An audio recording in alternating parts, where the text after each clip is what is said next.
Could ArriveCAN have got off the ground without KPMG's contributions? Thank you for your question. With respect to the ArriveCAN app, KPMG was not involved in the development of the ArriveCAN app.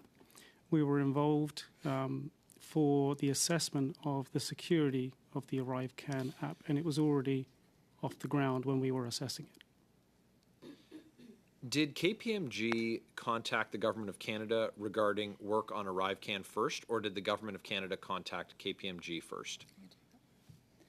Thank you for the member's question. I'll answer that to the chair. So KPMG initially participated in the CEPS agreement that I mentioned in the opening remarks.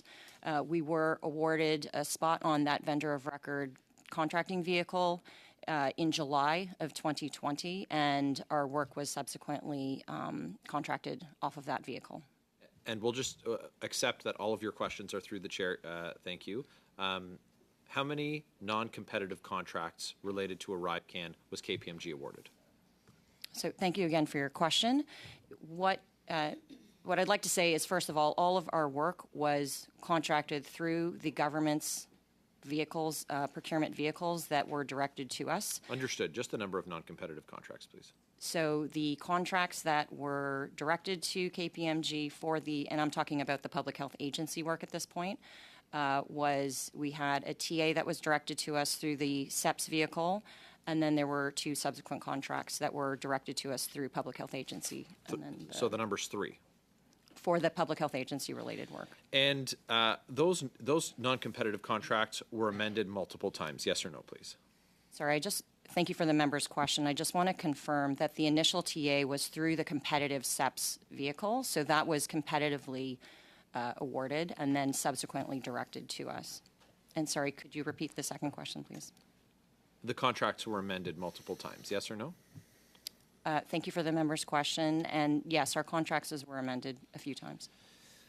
So those amendments saw the fee for service increase, the length of time for the contract increase, and the deliverables reduced. Is that correct?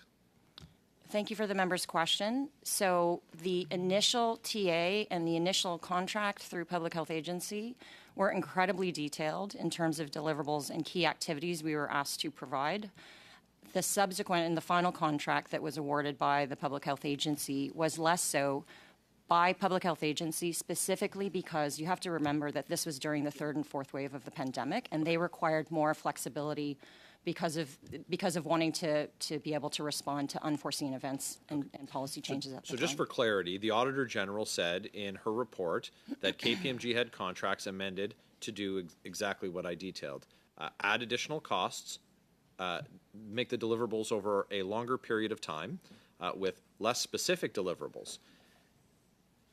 Do you agree with the Auditor General's assessment? Yes or no, please. Thank you for the member's question, and we agree with the Auditor General report findings. Thank you. Thank you very much.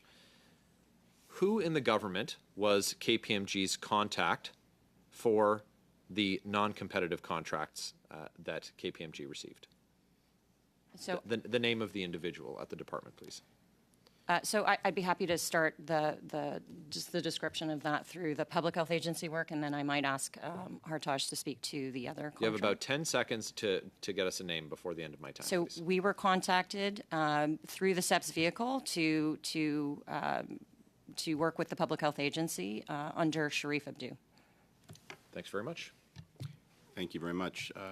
Attorney